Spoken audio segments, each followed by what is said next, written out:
Good morning, everyone. I'd like to welcome you to the August 18th meeting of the San Jacinto Regional Flood Planning Group. I'll do a call to order here at 9:06 a.m. Turn it over to Timothy to do the welcome and roll call.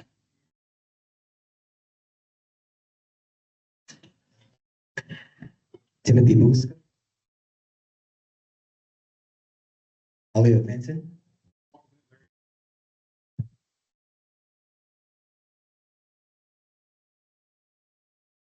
Irwin Burton.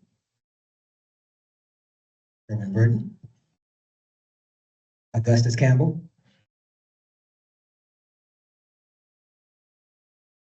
Matthew Barrett.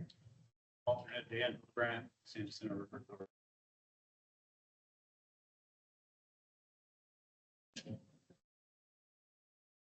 Elisa Masai Donovan. Connie Patier. Paul Locke.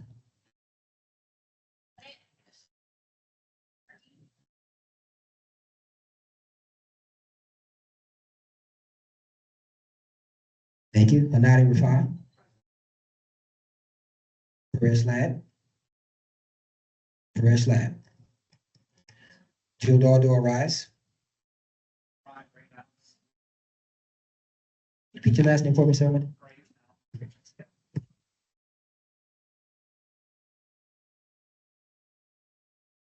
Thank you. Todd Burr. Samantha Haritos.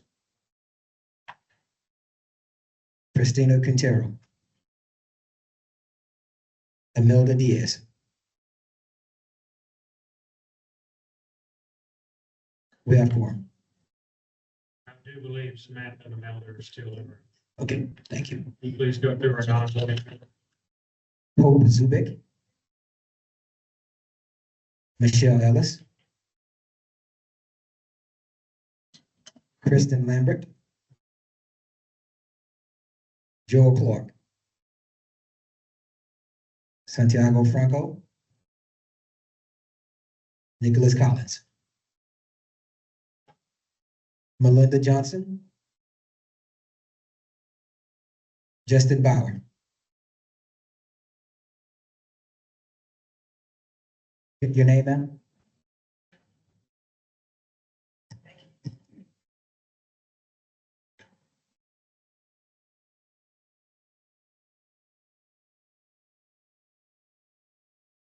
Thank you. Sarah Alvarez.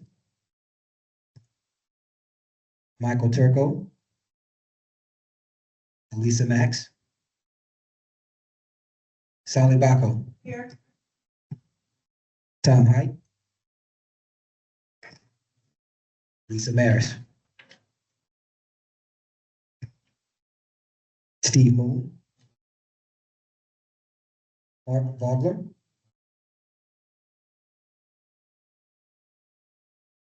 That concludes it. Thank you, sir. Thank you for all the alternates being here today. Appreciate it. We'll move on to item number 3. Register public comments on agenda items. Do we have any formal public comments? No comment, sir. The minutes of meeting from last time is on your desk. Do you have any questions? Item number 4, Texas Water Development Board update. My understanding is Nick is unavailable and did send a summary item listing that the sponsor will be pushing out to all the membership. We'll do that later on. Move on to item number 5, approval of meeting minutes of May 12, 2026. And they were handed out and previously sent out to all the members. And the sponsor responded to any comments previously received. Any additional comments upon your review?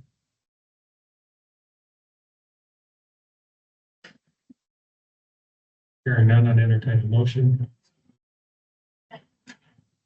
I have a motion and a second to approve the meeting minutes of May 12, 2026 in the Regional Flood Planning Group.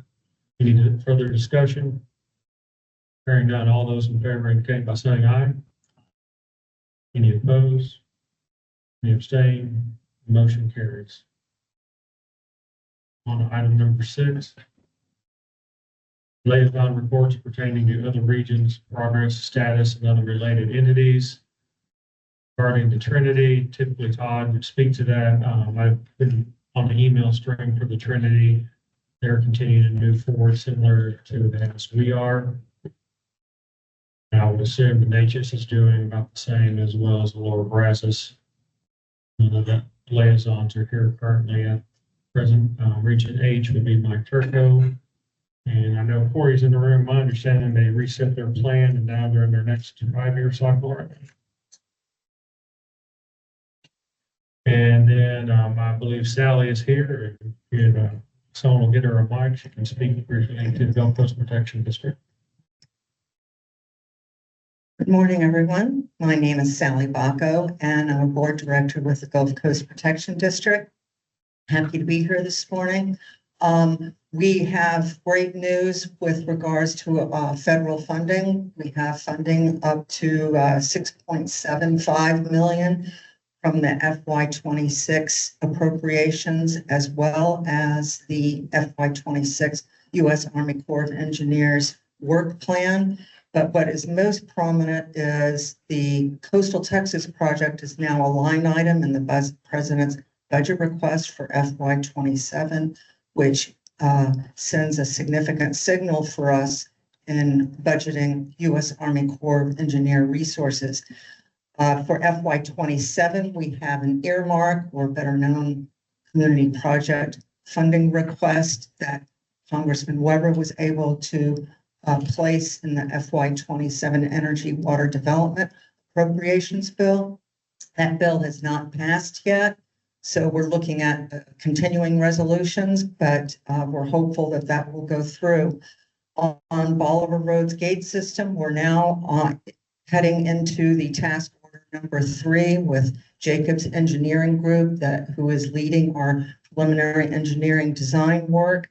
That they have been gathering different elements in planning, project management, modeling, data, engineering, environmental, and investigations.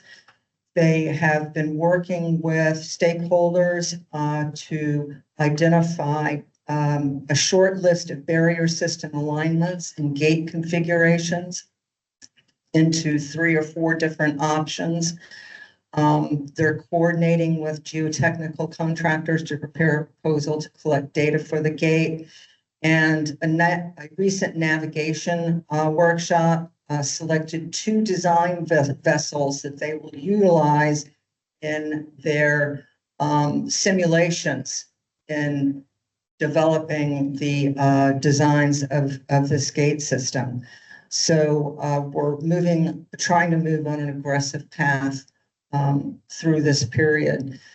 With regards to the beach and dune system, HDR is our preliminary engineering design contractor. They are also heading into task order 3. They've started preliminary NEPA planning, as well as developing environmental data review and identifying the data gap and the data used in the feasibility study in order to move forward towards a NEPA decision point. Interior drainage survey and data collection is ongoing. We're also looking at 3 tiers of sand search investigation over the course of the next 3 months. And the base scope services for this period is expected to be completed in November of this year. Here are some target accomplishments that we're looking at for the beach and dune system. Investigations, field investigations later this year, early 2027, 37% design by December 2027, and the NEPA environmental assessment or environmental impact statement decision point in December 2027. The target to begin construction on the dune and beach system is 2030. During this period, we have organized 2 advisory committees, one industry advisory committee and the other the environmental advisory committee. The Industry Advisory Committee includes Houston pilots, Galveston pilots, as well as other industry stakeholders. The Environmental Stakeholder Advisory Committee includes stakeholders from Galveston Bay Foundation, Houston Audubon Society, several other organizations with environmental interest and expertise that are assisting us. We have held 3 meetings each respectively for those committees thus far. And we'll continue with that effort. The Coastal Texas Research Council, which is something that was created that includes Texas A&M at Galveston, Rice University, the Netherlands-based Delft University Technology, and of course, Texas General Land Office and the U.S. Army Corps of Engineers. We're hoping to expand this to universities across the state for their involvement in this as well. One such research item that they are looking into, actually, it's 2 Rice universities going to be evaluating the use of carbon credits. And the another effort is ongoing with the dune erosion modeling project. This is through Texas A&M at Galveston. This would be a 2-year project where they are looking at how a beach and dune system would perform under different storm conditions, both with regards to height, slope, width, and the spacing of those dune systems. So that's where we're at right now. Thank you, Sally, for that information, and congratulations on the funding. We'll move on to item number 7. So presentation by the GLO River Basin Flood Study Consultant Team. Turn it over.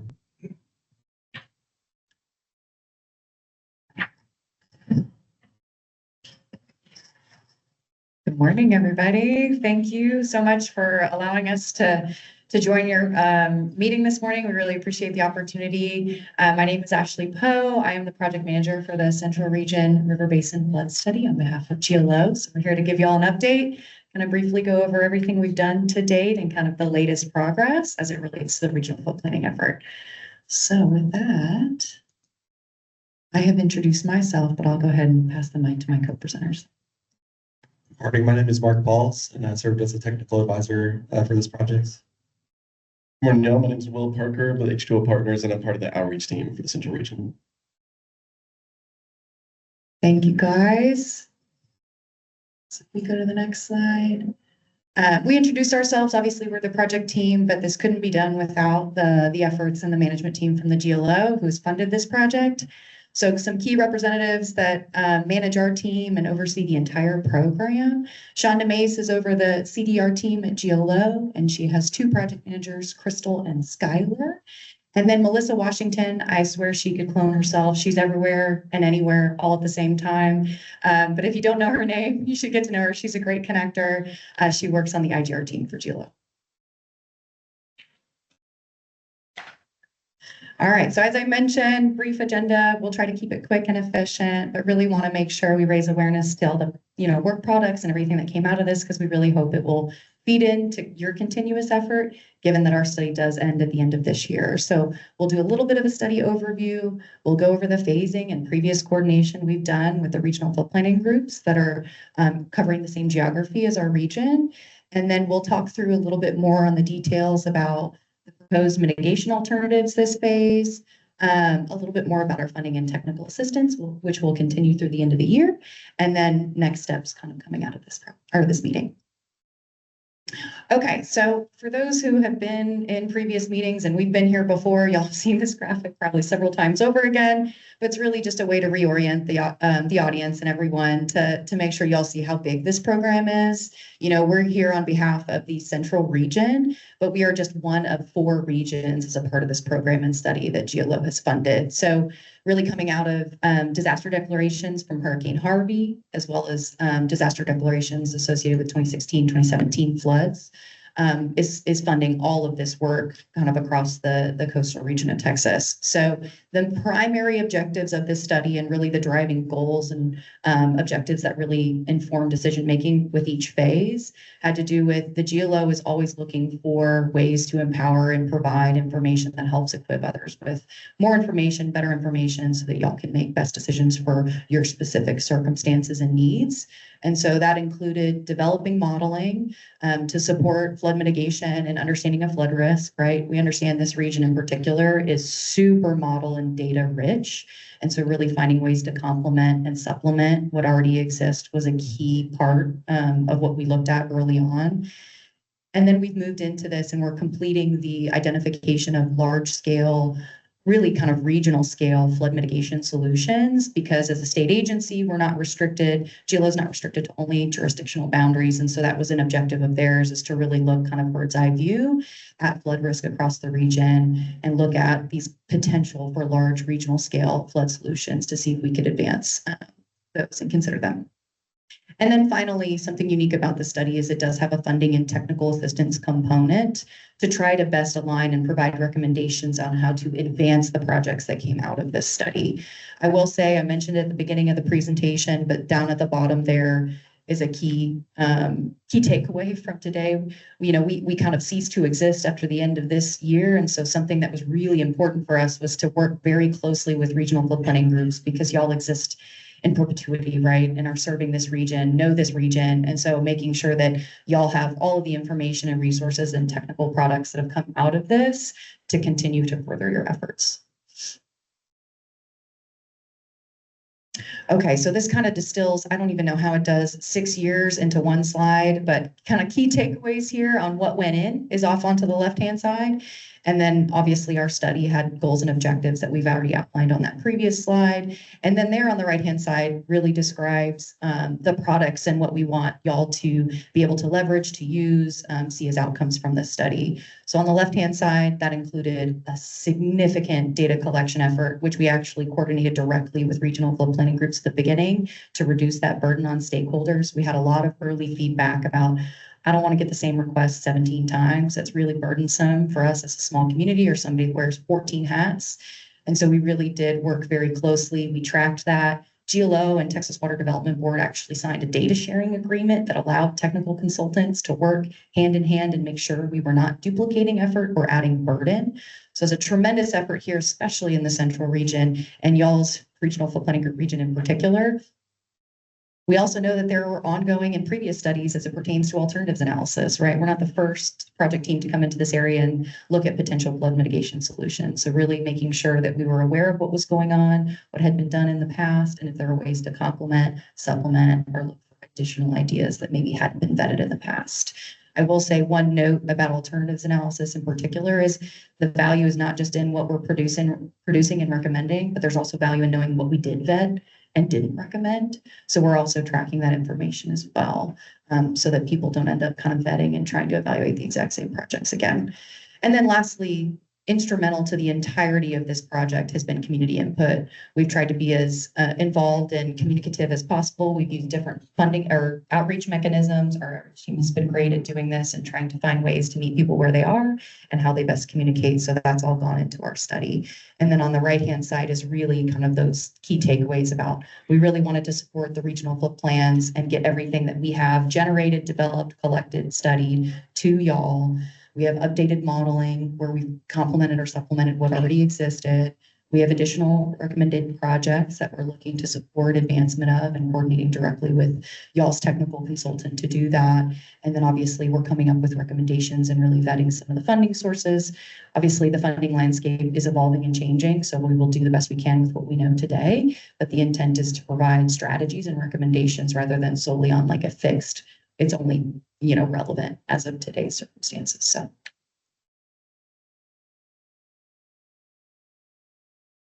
I can't talk that fast, but thank you. It's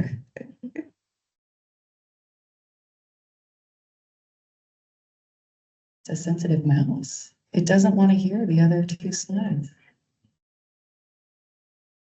There we go. Thank you. So you're good. So this slide just kind of speaks to some of those data transfers and coordination we've done to date with the regional flood planning groups. The timeline is kind of outlining the roadmap with our key, driving overarching phases and tasks up at the top. So we started with an outreach phase, a very heavy outreach phase, a very heavy data collection effort, and that really informed where we ended up doing baseline modeling, which existing conditions modeling, we just called it baseline in this case, because it became the baseline for our alternatives analysis, right? And so alternatives analysis is that phase we're finishing up today that Mark will talk far more about in detail after me, and then we're closing it out with funding and technical assistance. So you can see all of those tasks really outlined on the bottom as a roadmap. And then the stars are most important for this group. So that's when we've had some really heavy data transfers to and from each other, because we've even been coordinating since the first time. And so there's been lots of data sharing because of that data sharing agreement that was so critical to allow for that efficiently to occur. And we are here today to kind of do that handoff and update on what projects came out of our alternatives analysis.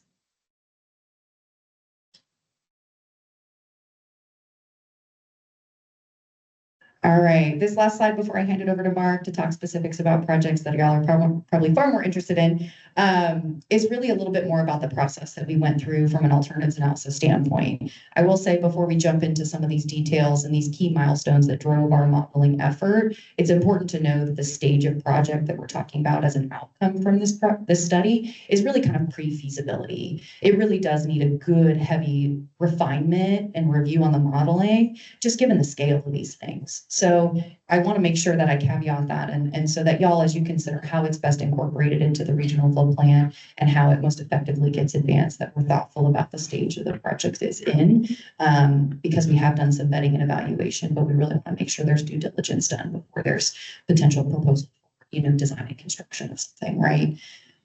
So our alternatives analysis was broken up into 4 milestones. That first milestone was really focused on kind of strategizing a suite of projects, like anything and everything, what could potentially help mitigate the flooding in these hotspots that we'd identified last phase. And so we did some preliminary cost and screening. We had stakeholder touch points early on to kind of vet some of that. And then we moved into a more heavy modeling effort.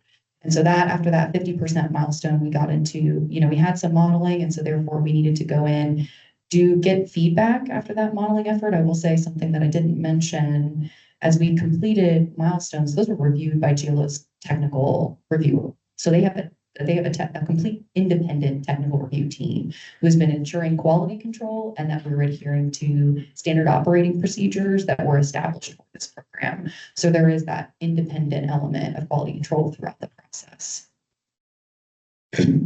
So after we finished the modeling, that initial modeling at 50%, we moved into 75%. We're effectively trying to get things to a benefit cost for comparison and be able to do some relative comparisons across projects and ultimately come up with a final recommended plan to address and mitigate flood risk concerns, specifically in the hotspot area. And with that, I'll pass it to Mark. All right, thank you, Ashley.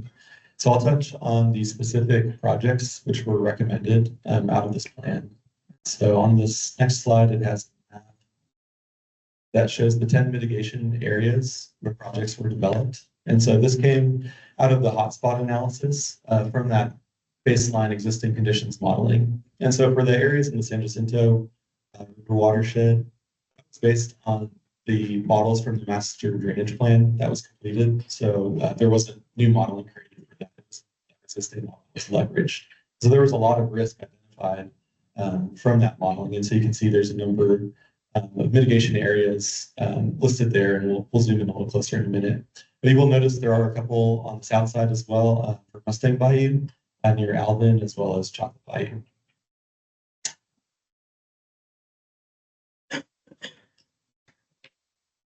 I guess as we transition to the slides, we have transferred the data from these to the technical consultants for the regional flood planning groups. So for these 10 projects that we'll talk through, that data has been transferred and are in the process of coordinating with sponsors and kind of confirming that they have all the data that's necessary.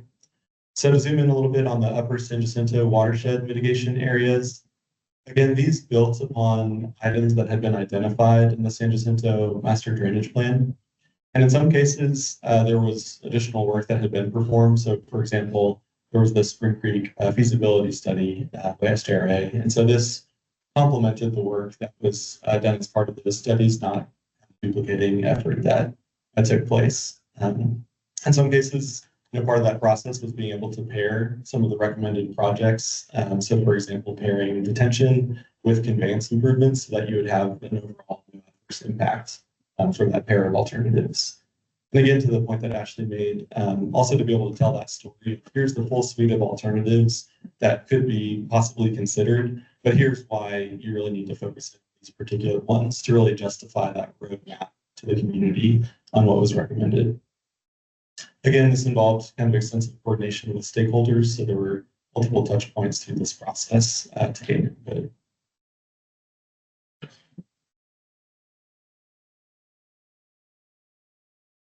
So moving on, there were a couple areas that didn't have as much detail from that San Jacinto Master Drainage Plan, so particularly on Reese Bayou and Loose Bayou. There were new projects that were identified. And so this, in some cases, there was new modeling developed to kind of have that level of detail you would need to get a good picture of the risk, and then build upon that to develop those mitigation alternatives. On the next slide. Similarly, for the Benz Branch mitigation area, this area has been studied by Harris County Flood Control District for the Harris County side, kind of downstream. But this sought to look at the Montgomery County side and see about any opportunities to kind of expand benefits and other options. So there were new alternatives identified for this area as well. Go to the next slide. This is kind of the last grouping of areas there for Mustang Bayou near Alvin, as well as Chocolate Bayou.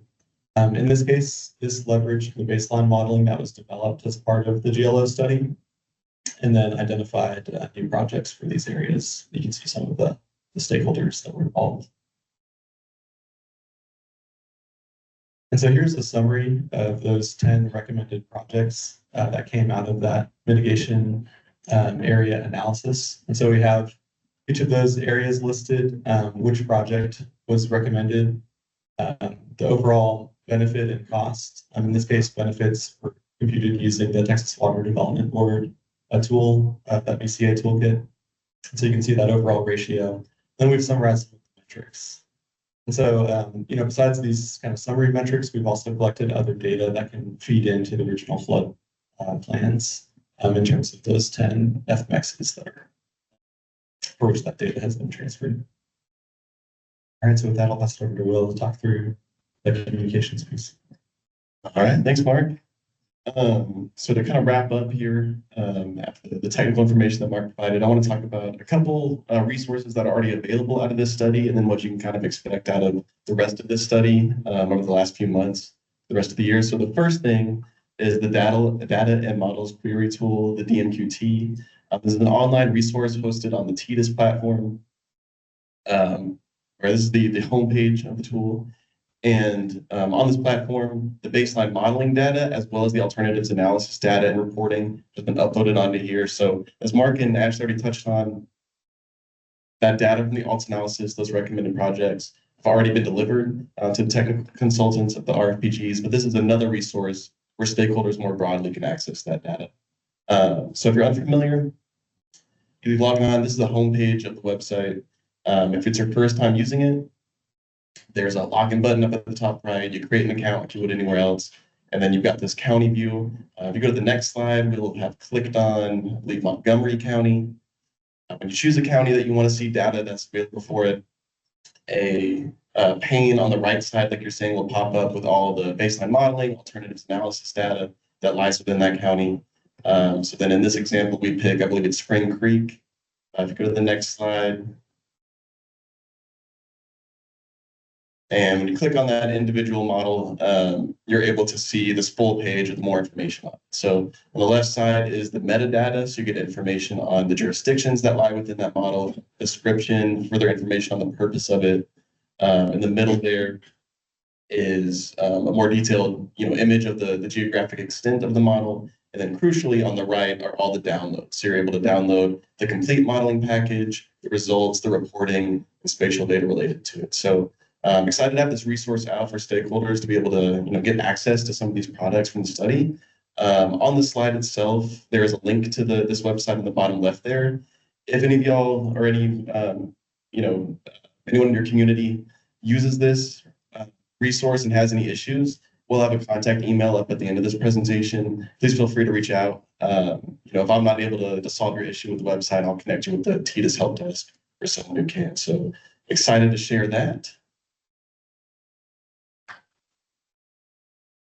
And from here, we'll talk a little bit about next steps. Again, this study, wraps up at the end of 2026. So I'll talk a little bit about these last few months we've got. That first item right there, the completion of the alt analysis and the data transfer, as Mark and Ashley have already talked about, that's pretty much wrapped up at this point. The main thing left is that funding and technical assistance piece. So I'll talk about some pieces of that. In this slide, you can see we've kind of divided some of these activities into two different buckets. Study-wide activities on the left, those are meant to be broadly beneficial or relevant for the whole central region. And then on the right, activities to advance the specific projects that came out of the alternatives analysis. So continuing to work with and identify sponsors and champions for those projects to further advance them, looking at boosting eligibility and competitiveness, identifying benefits and potential funding pathways. Kind of circling back to the left there for the study-wide activities. I'll touch on some of these a little bit more in the next couple slides, but one is flood early warning system engage network enhancement recommendations, as well as match tool training, and then some additional education materials and trainings, including office hours with our engineering team. So to expand on a couple of these, that flood early warning system engage network enhancement recommendation, mouthful. Here's a map kind of showing what we're talking about. So maybe difficult to see.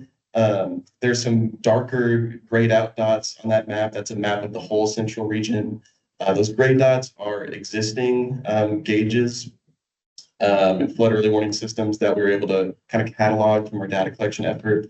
And then those multicolored dots are all the different recommendations for additions to that larger system. So this will be delivered to potential sponsors as well as the recommended projects we've been talking about, and could potentially be FMSs to support the development of this next round of regional flood. Question on that. Yes, sir.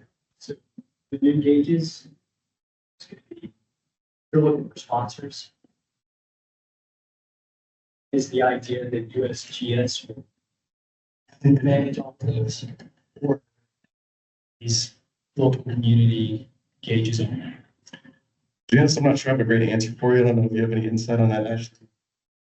Yeah, I think what we did was we really tried to look at the region as a whole and find ways to add value or add perspective that may otherwise not have been captured. I don't think we have confirmed final answer from USGS, right, on being a sponsor of these. More so it was to raise awareness of potential gaps that our modeling and technical teams had found.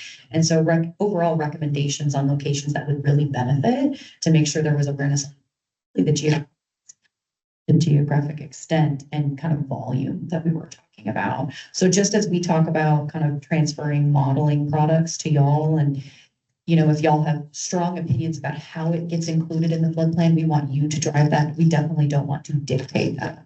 Just wanted to know the approach. Was it just a technical approach, or was there any coordination with USGS on, kind of how implementation would happen? It sounds like it's just a technical exercise. It's just been a technical exercise. That's right. We basically pulled all of our modeling resources and modeling experts that had worked on this study to date together to kind of brainstorm where really those critical gaps may be and benefit would come from.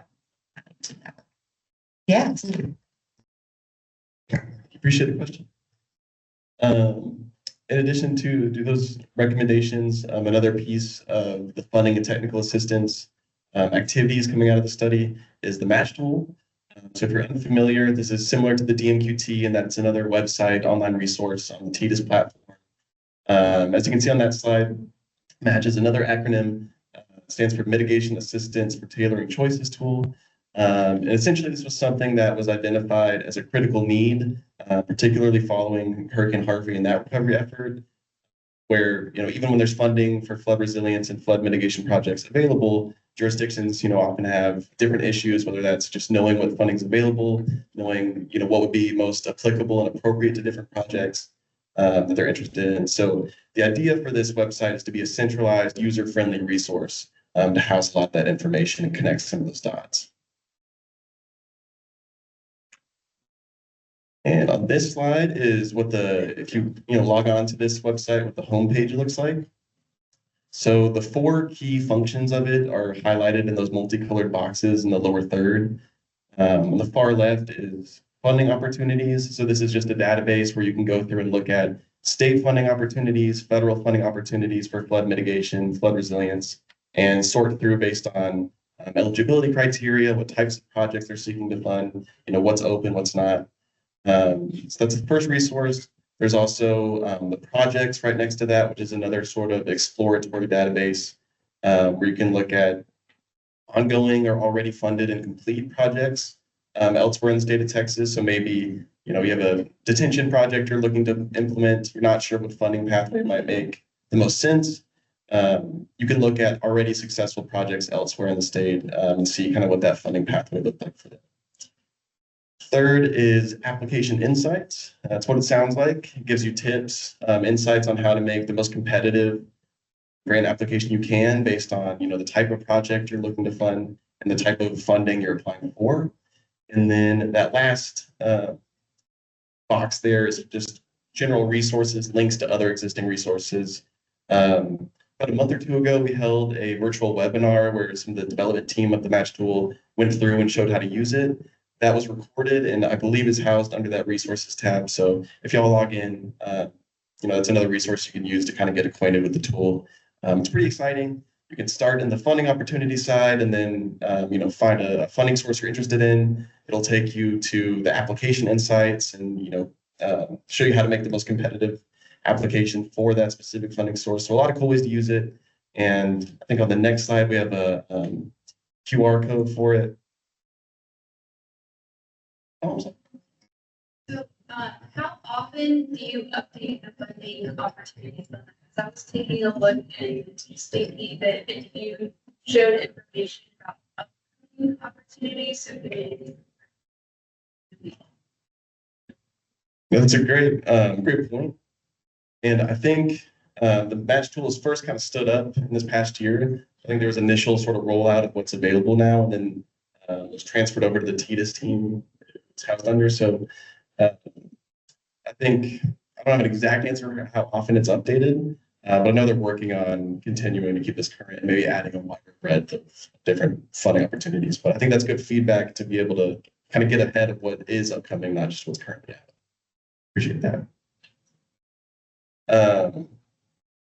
This is the link, like I said, to access it.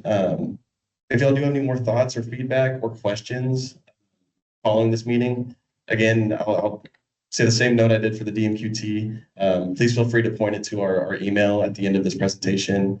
We'll either connect you with the Match team if we can answer your question or get things figured out for you. I think one final QR code here. This is for our kind of study closeout survey. If y'all haven't had a chance to take it, we'd appreciate it. It just takes 5 or 10 minutes.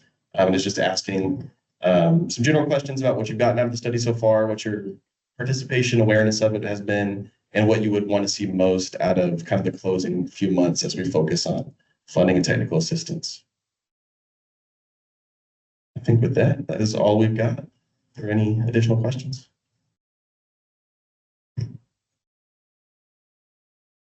All right, thank y'all very much.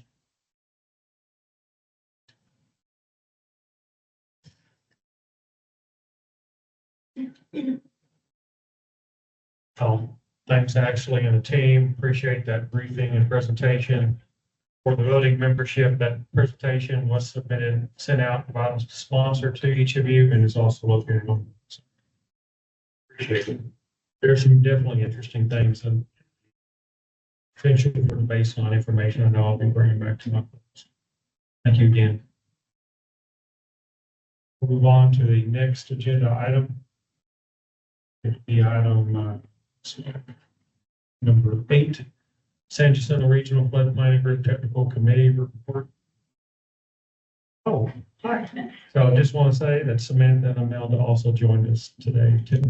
Gotcha. Thank you. Mel?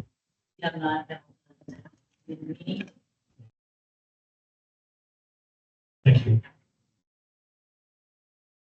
And we'll go to item number 9, Simpson Regional Flood Planning Group Public Engagement Committee Report. My memory, Todd is still the chair. Yes. Todd is not here. I don't know if anyone from the committee, I don't believe we've had a formal meeting since the last one, since we've had our. I do believe, and where's Maggie, there she is. We did meet with, since our last meeting, we did have our meeting with Kingwood area.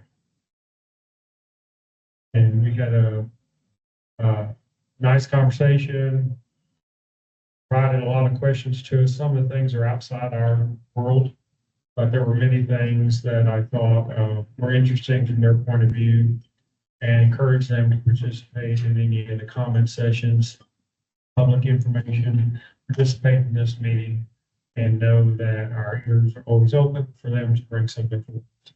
It was a good conversation. I think it was well received. Item number 10, update on the 2028 planning cycle, including discussion and possible action to approve the FNX process to identify minimum standards under task 4A. We'll turn it over to the president.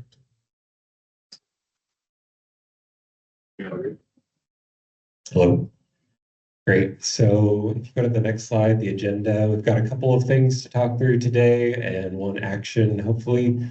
So if you go to the next slide, Tim, this is kind of just a quick overview because we haven't had a meeting since the Flood Infrastructure Fund intended use plan came out.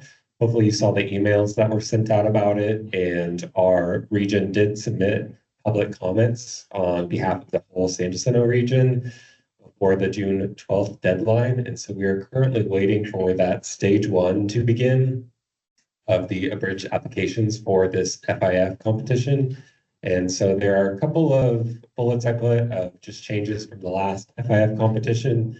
And again, I mentioned those in an email in June, but they've done some things that show that they are listening and changing the intended use plan based on public comment. So they removed BCAs from the minimum requirements. That's a big one. And also are changing some of the caps and grant qualifiers and just how the financial assistance will be distributed. So if you haven't had a chance to look at that FIF IUP, I would definitely encourage it before the abridged application period starts, which is the date of that is not known yet from the Texas Water Development Board. Next slide. So we have posted chapter 3, a draft of it, under our meetings page for public comment from the RFPG to get y'all's comments and incorporate them.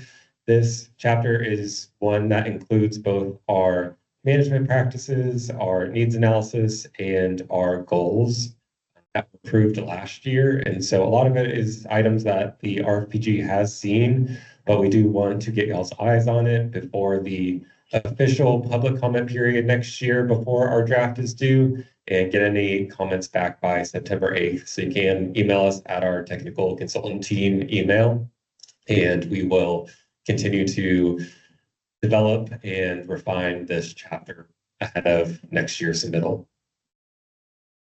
Next slide. Okay, so we've been doing a lot of work this 2028 cycle. There are a lot of tasks that we've talked through, and all of this is feeding into compiling data so that we can perform some analysis of new FMXs and reach out to sponsors to make sure that our 2028 regional flood plan is all encompassing of any new or upcoming studies that sponsors need funding for. And so we've been doing a lot of outreach. We've had a lot of members of our group doing outreach for us, and we really appreciate it. Our deadline was July 2nd, and I'll show an update in a second, but we have had a lot of good response from our region and are going to have a really good update for this 2028 cycle. And we are wanting to clarify what it means to recommend an FMX this cycle as a regional flood planning group so that it can roll up into that state flood plan and be eligible for future funding. So if you go to the next slide, Tim, What we mean when we are recommending FMXs, overall, we just mean that they have not been completed previously and they are supporting our specific flood mitigation goals. If it is a study in FME, it should have a high probability to result in the identification of an FMS or an FMP, and it should be clear what additional studies or funds are needed to support those. If it's an FMP, we would like it to primarily function to reduce flood risk and include quantifiable flood risk reduction benefits. And then we've got FMSs, which should produce measurable reductions in flood impacts. So I've got a image on the next slide. Tim, if you go to the next slide. And this is where we want input from the RFPG. So this is a flow chart of an FMX before it's categorized. We're trying to identify and confirm the sponsor, do some cost estimates, make sure that the project has not been studied yet. And if it has been studied, it can fall into that FMP category where it needs additional information such as a no negative impact. And in the past, it has also required performing a BCA.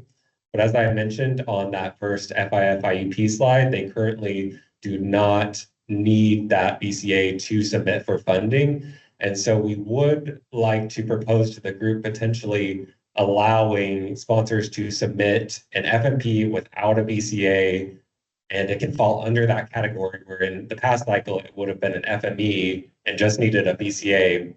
And the technical consultant group will now be putting a 0 in for the BCA and still allowing it to be an FMP. So again, this is just one caveat we are now hopefully going to be including in these FMPs, that it doesn't necessarily need that BCA performed to be considered a FMP. So I'm going to open it up to the group to discuss if we will consider recommending the project and leaving the details of that BCA as 0 in our regional flood plan.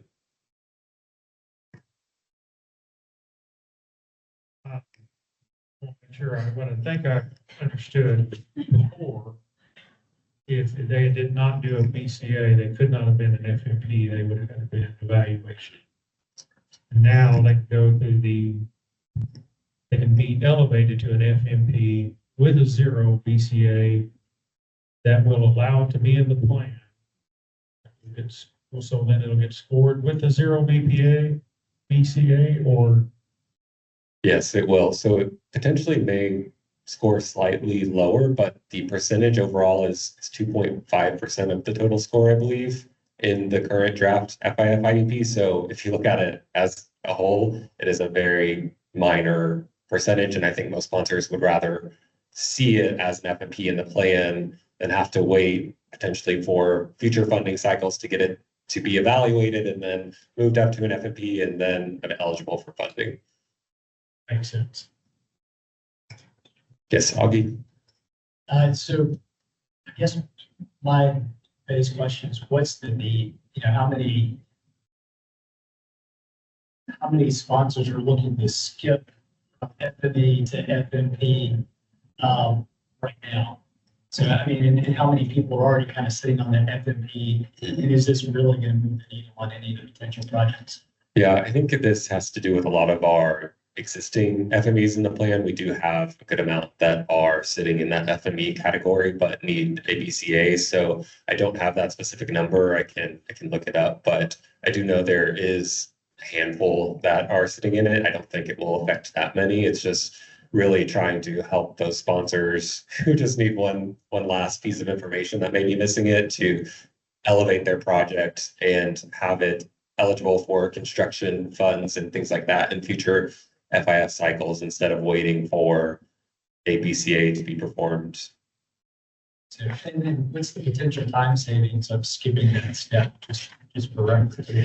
Yeah, again, it's, we don't have a ton of information on future FIF cycles, so that question is also tough, just not knowing timelines and things like that. But again, theoretically, if a sponsor did not get the BCA performed for this July 2nd deadline we had set to submit FMXs, we don't know if we're going to have an amendment process for this second cycle. So it could be for the what would the number be, 2033, I believe, cycle to get it to be an FMP. So again, we're trying to give sponsors the best opportunity to access funding as a project and not discount them just because they do not have a BCA. If I can add, I think representing this project.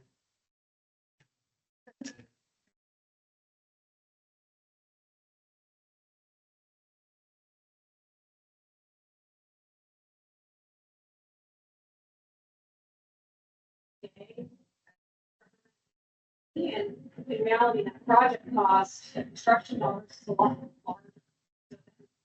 Being a larger. That makes a lot of sense. I just was interested in, kind of what this would do for our region, and obviously that's a good communication. And I just want to say, I do support this. I do think there are some movements in some of the funding sources to get away from some of the BCA calculations. Certainly some of the nature-based solutions have more other benefits that are hard to capture. The traditional calculation of the BCA, so that might be an avenue for some of those projects to actually get funding. I have to say, as also a tax-paying member of the public, I do support investing in projects that actually are logical economically. To spend billions of dollars of something on something that only has millions of benefit doesn't make any sense. So I'm sure that BCA analysis still has to take place. We invest lots of public dollars in some of these massive infrastructure projects, and I think we should support that. It depends on the funding source. And I do think some of the other metrics that are used that aren't directly BCAs, but they're adjacent, we're calculating damages and benefits to structures, things like that, that are also included in the scoring, help hopefully bring the most beneficial projects to the top without necessarily a BCA, if that's what's considered. So I was gonna ask, if we're not requiring CAs, would a write-up still be required, explaining the benefits, and would there be an opportunity to score that? Yeah, I think there's a multitude of ways that sponsors have shown their benefits. I mean, one, the technical consultant team runs an analysis of the existing and proposed model results. And so that in itself shows roadways, critical structures, public benefit.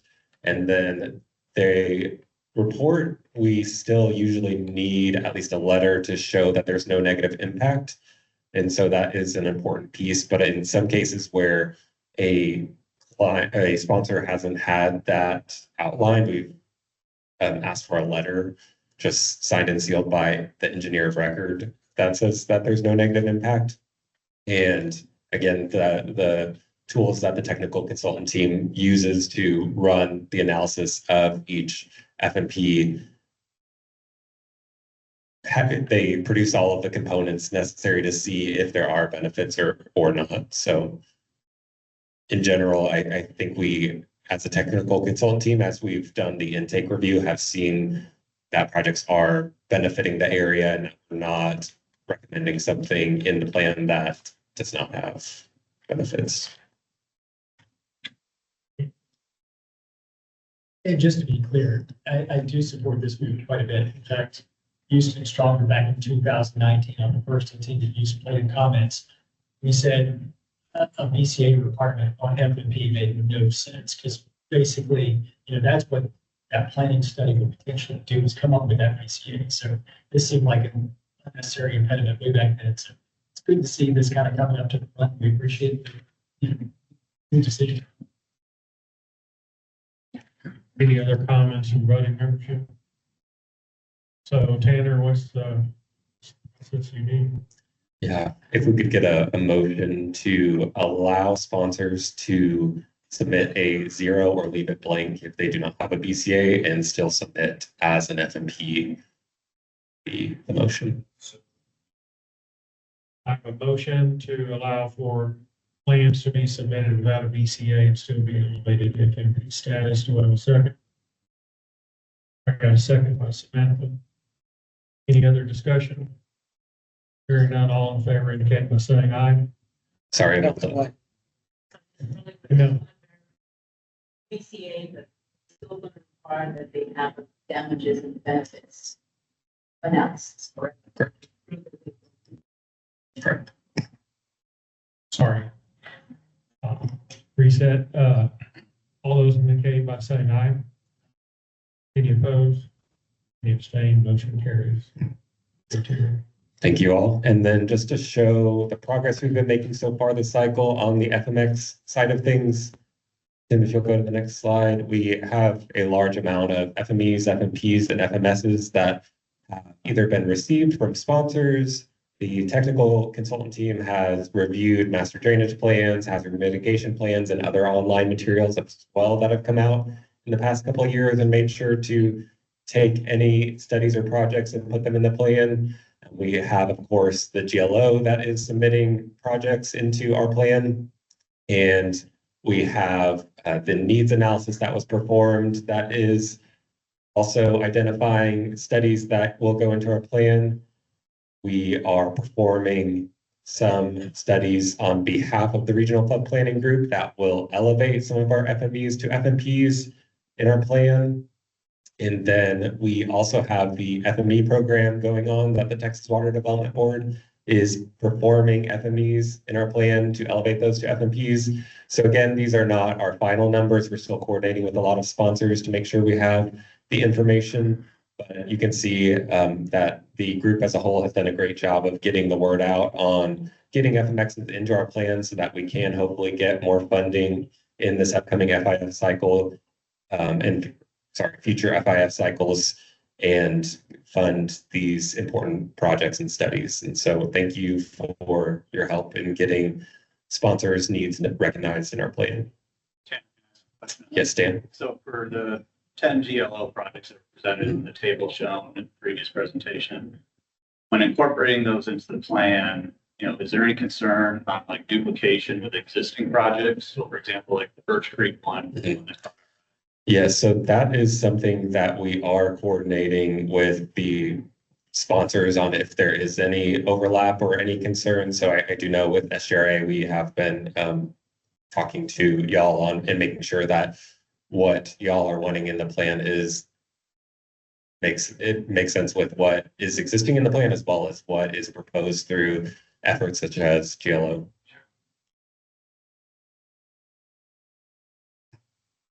Perfect. Next slide, Tim. So task 8, this is another big one that we would like input on from the Regional Flood Planning Group. So if you were here at last cycle, you'll remember we submitted administrative, regulatory, and legislative recommendations.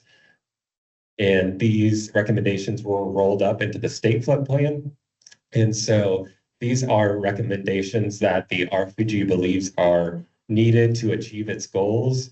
And these are recommendations regarding potentially new revenue raising opportunities. And so what the technical consultant team has done is we have taken the first cycle recommendations across all regions. We've identified actions that fulfilled previous recommendations. We've looked for updates to previous recommendations and also suggested new recommendations. And so a lot is going into the handout that I handed out. It's also online. If you didn't receive it, I can hand it to you as well. But the Regional Flood Planning Group, we would ask how you have a little bit of homework and review our recommendations for this 2028 cycle and really make sure that our voice is being heard as Region 6 and that our recommendations, whether they're legislative, regulatory, or administrative, that they are being rolled up into the state flood plan and being recognized by the legislature. So if you go to the next slide, Tim, just wanted to show some items that have been going on throughout the past couple of years. We have, of course, the first state flood plan in 2024. We have BLE models now, mapping example ordinances.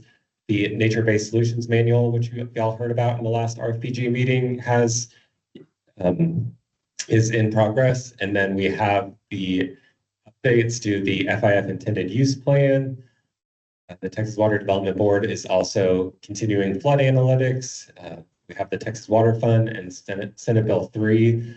So there have been a lot of things going on from the first cycle, but of course, it's only been a couple of years since our last recommendations were recognized in 2024. So you'll see on the next slide, Tim, that we really only have one recommendation that is considered complete from the first cycle until now. And then we have some organization that has been done based on how the Texas Water Development Board organized the state flood plan recommendations. And so if you look at the legislative section, we've got 4 continuing recommendations from the first cycle. We've got 4 that moved from one category to this one. And then we've got 12 new items that we could consider recommending as legislative recommendations. And then we've got in the regulatory and administrative section, we've got 10 continuing from the first cycle and then 2 new ones. And then on the flood planning process, as I mentioned, 1 was complete. That was BCA's. And then we've got 5 from the first cycle and 2 new items to potentially recommend. And so again, this is a very important step in making sure that the voice of our sponsors in our region are heard and that we are seeing change that's necessary to meet our group's goals. And so if you would review the handout, again, it's online. I'm going to send an email this afternoon as well of the handout. If you could provide feedback to the technical consultant team by September 8th, we can plan in September to discuss potentially a motion to approve these recommendations and incorporating those into our regional flood plan. If the regional flood planning group decides that we need more time on that, we are also happy to delay until potentially the November RPG meeting. But again, we want to get this into y'all's hands and start getting comments back and additional items that would like to be included in these recommendations. So I will pause there and open it up to any questions, comments, concerns. Augie. Thanks, Tim. So on the new recommendations, 2 things on that. Where are these coming from? And I will say that some of them look like previously proposed legislation. And where you have those, do y'all have bill numbers to go along with those? We can look into that. Most of these came from that analysis we did of all of the regions. And so Region 6 did a great job of covering a lot of recommendations. And then looking at some of the other regions, we noticed, hey, this is applicable to Region 6, and it would be good if the state flood plan recognized more regions recommending some of these recommendations. And so that is where most of them came from, is just trying to show if this is important to our region, then or other regions, it could be important to ours as well. And we want to show more support as a state for some of these recommendations. Yes, yeah. Yes. Yep. Happy to. I'm gonna hold off on my email before there's additional information, and then I'll send it out with additional maybe an additional column on where it came from. So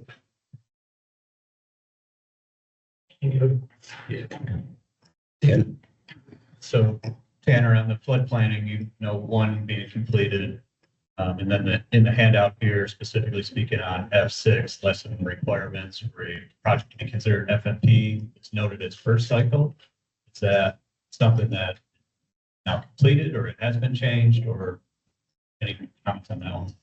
Yeah, so this, when it says first cycle, it just means that this was one of our recommendations from the first cycle, and we are considering continuing to recommend it because it has not fully been met. So for F6, I know the BCA requirement is mentioned in there, but there's other items as well, like an MOU was one of our recommendations in the intended use plan comment period to also remove for sponsors to submit for funding. And so there's some additional items that could also be removed for the project to be considered an FMP and submit on funding. So the F1 ID is really the only one that we considered complete. Okay, thanks for the clarification. Yeah, of course. Any other comments for Dan?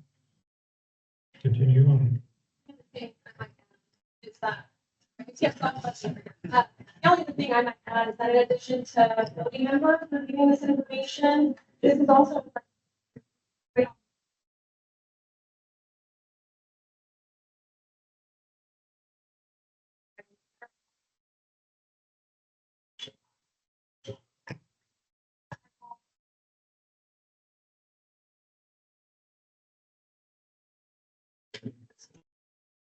Yes, and that reminds me, Tim, we were also thinking about potentially sending it to the Kingwood group. I know this is a topic of conversation that came up with Bob Rehack and his group of people. And so we were potentially also going to send it to him, make him aware, hopefully get additional thoughts or concerns. I believe that's a great idea. Thank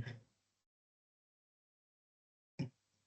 And that is most of what I have. Just a slide to show we have an upcoming September 2026 RFPG meeting where we will potentially discuss action on these recommendations. Again, we can delay until November if more information is needed. And then we're looking at that May 26, 2027 deadline for when our draft regional flood plan is due. And so got more chapters to come, and we are going to recommend our list of FMXs hopefully in November. So more to come on future RFPG meetings, and still need to decide on 2027 dates, but that's just to look at what is coming up from the technical consultant team.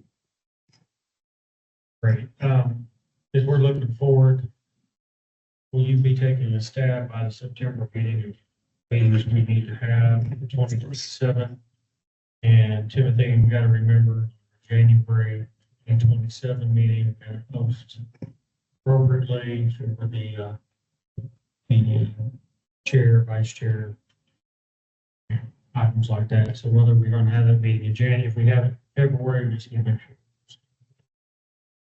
We'll also need to convene the public engagement committee as well, because we will need to have some public meetings or our draft regional flood plan is submitted. And so early next year, kind of similar to this year, we'll probably have some public meetings to make sure that public input is gathered on our regional flood plan. Samantha. Is the idea in the amendment process this time? There's several communities, coastal communities that I think are still uninformed about the process or hesitant to participate, and they could still be interested. But it's hard to communicate with them without having something that we get on timeline. I don't know if you have any thoughts on that. I think the next one, yeah.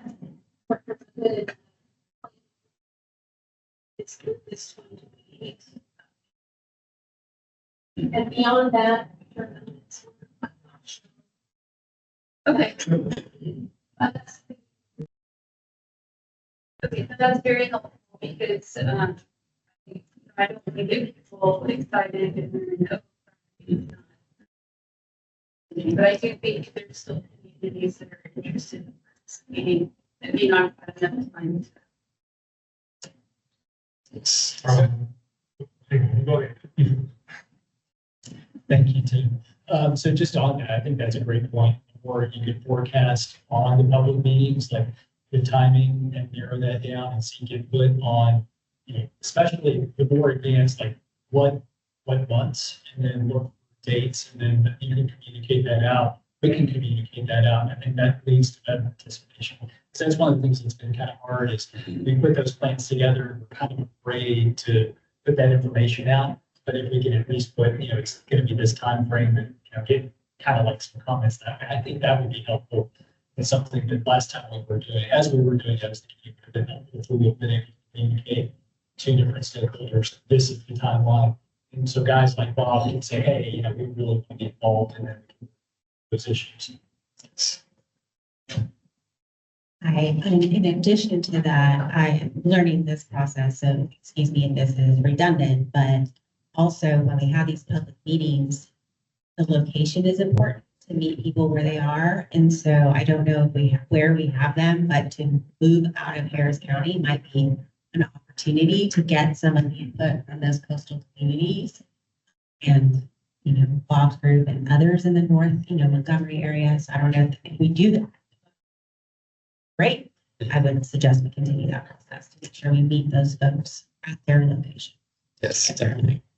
And to circle back to what Samantha was saying as well, again, these recommendations on the handout are important. The last one, F8, is develop a simplified amendment process for regional floodplains, including advancement of recommended FMXs based on results. So again, these recommendations are helpful to get rolled up into the state flood plan so that these issues and concerns on when is the next time we're going to be able to get projects in the plan and other items like that can be clearly voiced to the people who hopefully can enact change on them.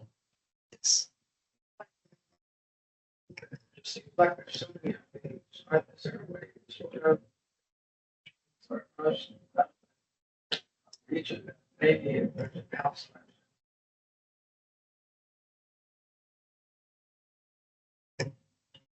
Yeah, that's a tough question. I would leave it up to the group as a whole to decide what they're hearing from sponsors and communities and look at this list and if it seems like too much potentially to recommend, to also consider filtering some out.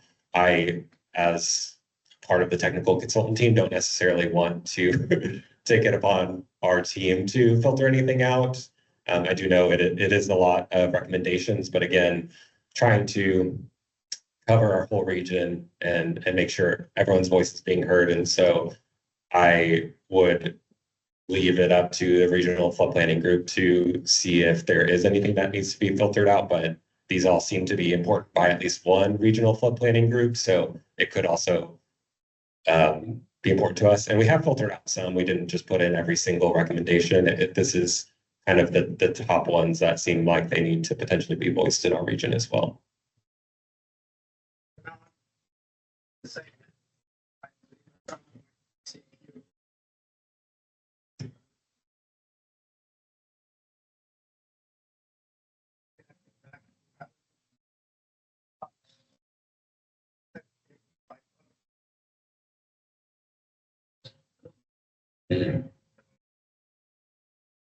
Yeah, if I think that this piece of legislation, compared to last time, that's helpful.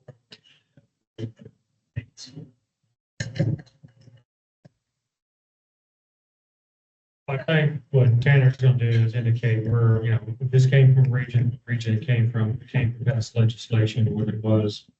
I think we probably want to dedicate some time in our next meeting, and some dialogue. And is that something that you take to like the public engagement committee or? I mean, I'll leave that to the chair to make the decision on like where you want some communication to take place and vetting. Or, I mean, because the problem we have is that, it's open meeting and we don't necessarily want to do it like right now, we need time. Do we just want to, kind of talk amongst ourselves at the next meeting, or do we need kind of an interim step? Well, we have to November to get it put together and let's work on it. Yes, and again, we can push it to sometime early 2027 as well. It's just, we're trying not to overwhelm the group with what is going to be presented in 2027. So as we stagger things, these are internal deadlines we're setting for ourselves and not necessarily the last possible day we can recommend something. So again, we can push it farther than November, but we just may have longer RFPG meetings in 2027 to get through all the necessary items. So happy to do whatever. I mean, just not really in the business anymore, but from a timing perspective, your timing is really good the way it is. So I would recommend that we leave the timing and the, basically, the board members kind of work harder to meet your timeline, not put it off where our recommendations may be less effective. Sounds good. And I will try to consolidate the conversation as best I can in September so that there can be some conversation, and then November will hopefully be the final approval from the RFPG to recommend whatever ends up on our handout. So appreciate everyone's input. I had a question, but it slipped really easily from my brain. So everyone will be taking these over the next, basically about a month, quite that long, and can review, can offer some commentary directly to, you want to offer commentary to Freeze and Nichols directly, make sure you copy the sponsor, and the sponsor can share those comments back out. So you're seeing what some of the comments are. We'll have some updated information on these, and we'll have some time to discuss in September, but we'll have a discussion item on the agenda. We won't make any action in September, because we have to November to approve it. And then if we want to engage in the public committee, we'll be able to meet in September. So if they want to do something, we'd have to say there was a public meeting in October. We have a little time. Thank you. Is that the last thing you have on your list?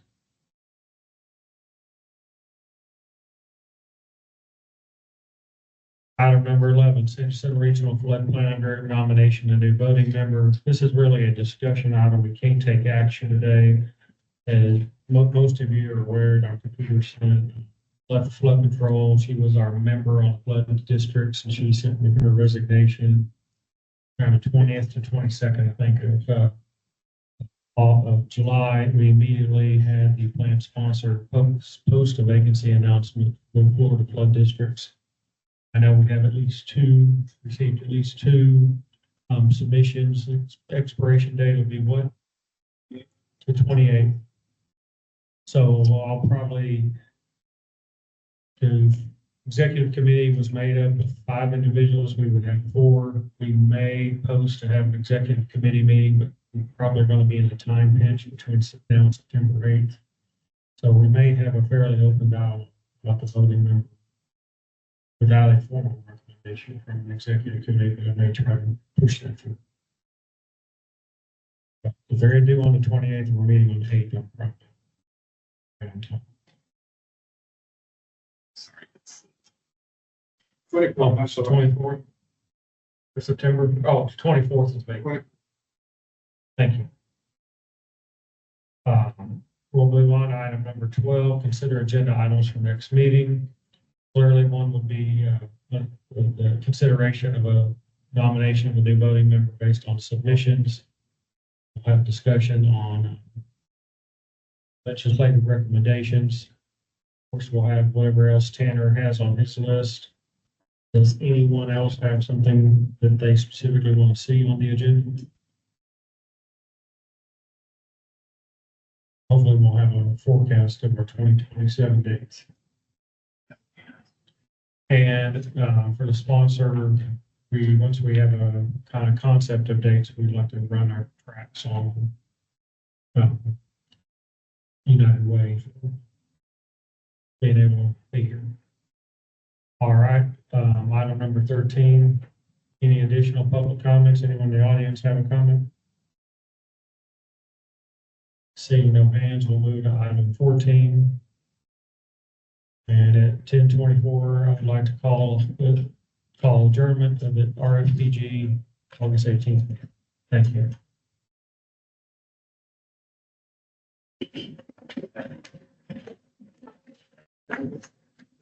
Yeah.